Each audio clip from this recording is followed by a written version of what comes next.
Hello everybody, this is Fernando for the latest Mafia and Gangsters video.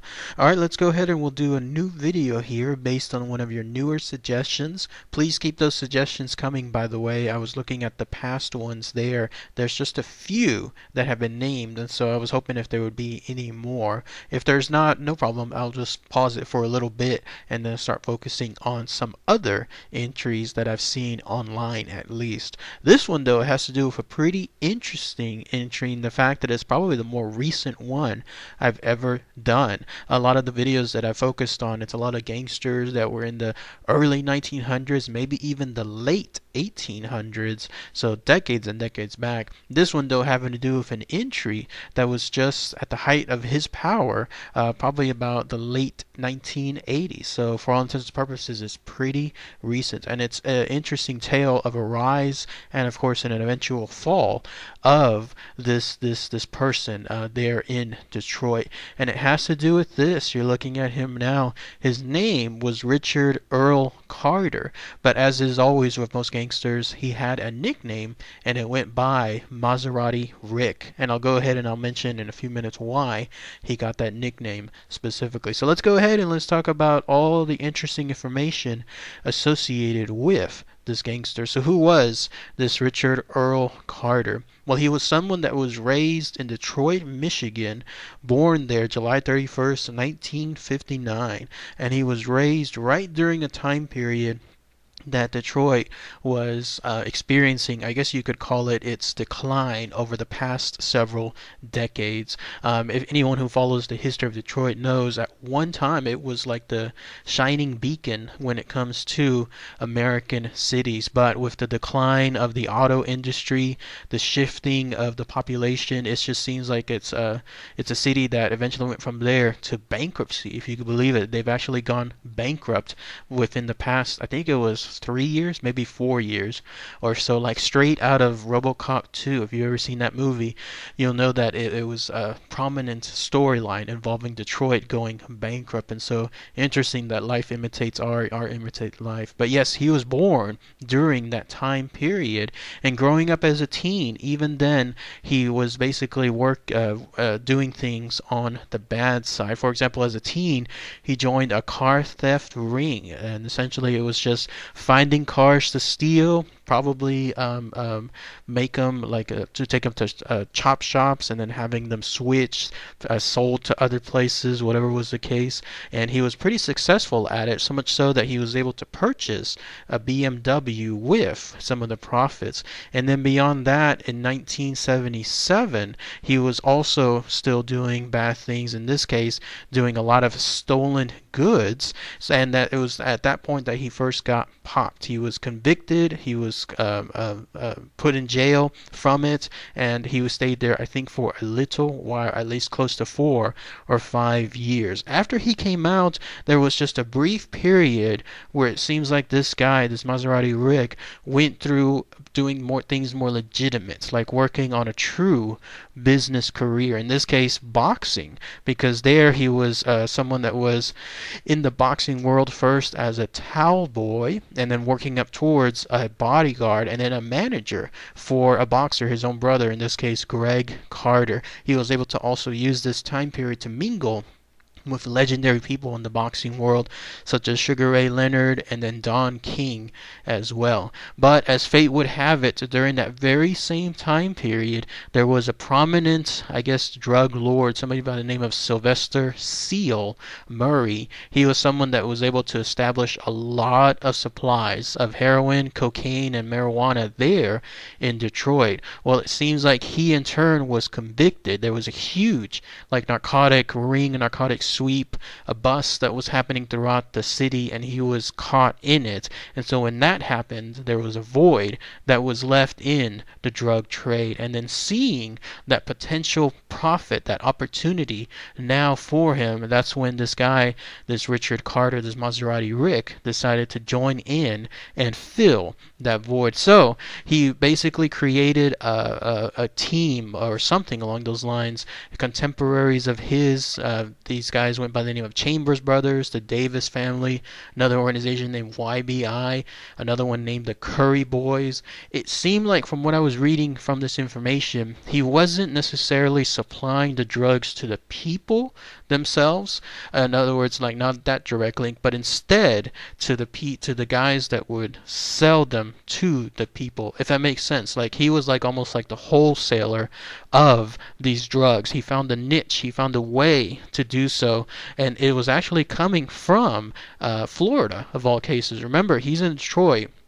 And in this case, he found a way to get drugs on a consistent basis from Florida, in this case Miami, up to Detroit. So much so that federal investigators during this timeline realized the kind of impact he was having. That's how good he was. He was the supply chain, the wholesaler of all these organizations, of all these drug sellers there. And it became like the I-75 corridor. He basically created a pipeline for all these narcotics, but he was doing pretty well from it. So just based on his alliances, he was also able to protect himself from rivals by hiring murder for hire gangs, and then also he would curry favors from others within his and other organizations by making sure that he could provide them with high-powered assault rifles, pistols, bulletproof vests, and then most importantly, if anyone, let's say, gets caught, then he would make sure that he would have high-priced defense attorneys at the ready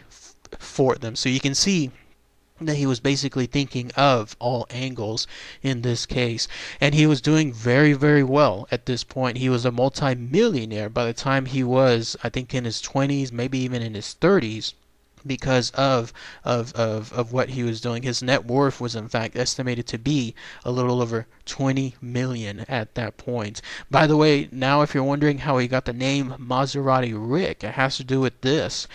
He actually was one of the first people there in that location in Detroit to drive around with a Maserati, a very expensive car, of course. He showed up one time, in fact, at a nightclub, a Detroit nightclub, and in this brand new Maserati, of course, that drew all the attention. It was a way of him obviously getting a huge amount of attention, but also showcasing in his version of power to others of the type of wealth that he has. But in a weird, ironic sense, it's not his favorite car. He was actually a huge fan of Mercedes Benz's, but in this case it just stuck. The one time that he had a Maserati, one of the first people there essentially to have one, that's when it just stuck thereafter, the nickname Maserati Rick. And if you're wondering like how he was able to pull all this off, in this case having a huge amount of narcotics, being the wholesaler, just continuing this for a good amount of time, becoming a multimillionaire, it's because he was also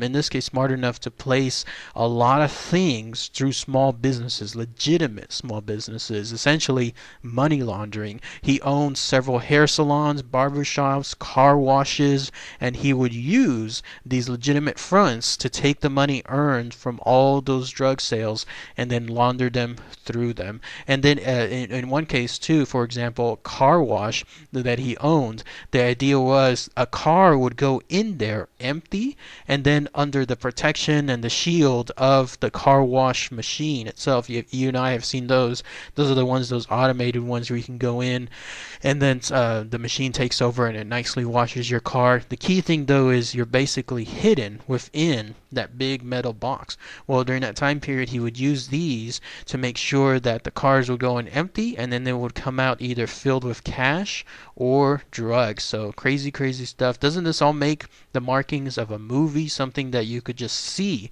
when it comes to the rise of this Maserati Rick? But obviously something like this, a big rise there in Detroit, he was bound to have enemies, and in this case he did.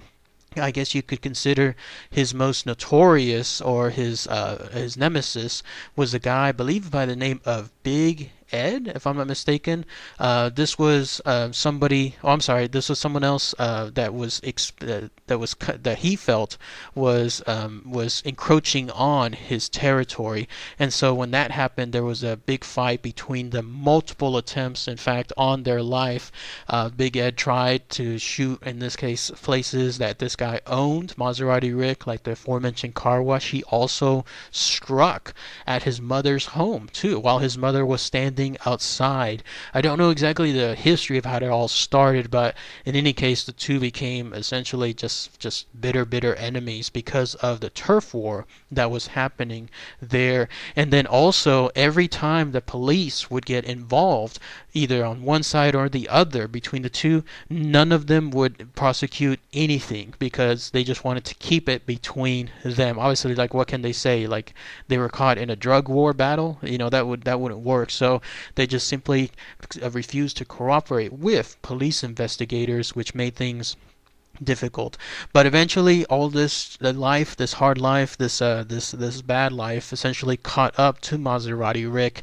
It was at one point when he was injured in yet another attack. I believe it was in the stomach that he was wounded. He was there at the hospital being treated for that shooting, and that's when, in this case, one of the associates, an enforcer for Big Ed, went there into his hospital, the actual hospital, Mount Carmel Mercy Hospital, went straight to the room that this Maserati Rick was in, room 307, and then allegedly shot him dead, pretty much in the face right there, multiple gunshots to the face. I say allegedly because apparently this guy was able to create or have an alibi afterward, a perfect alibi that shows that he was in police custody at the time of the shooting, but it's unknown still who shot, in this case, Maserati Rick. But from what I was reading, it seems to point to this other guy. He went even by the name of Ladrick the Hitman Parker. So that goes to show, in this case, why people are pointing to him. But yes, he was shot there, thus ended the life of Maserati Rick. And if you wanted to see this too, he was eventually laid to rest in a custom, completely almost like silver casket, and it was fashioned into his favorite car, a Mercedes-Benz. It cost $16,000 at the time, again there in the late 1980s, and it was complete with these lights and then also spinning wheels. And he's there now. If you ever wanted to go visit, he's interned at Elmwood Cemetery there in Detroit.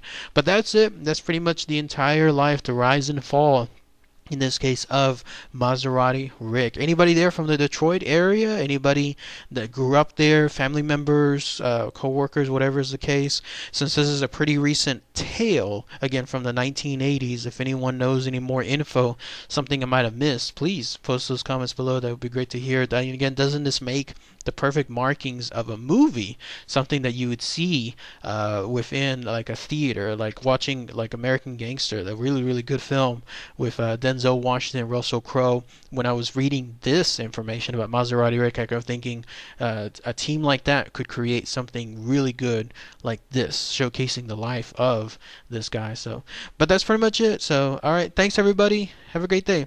Take care.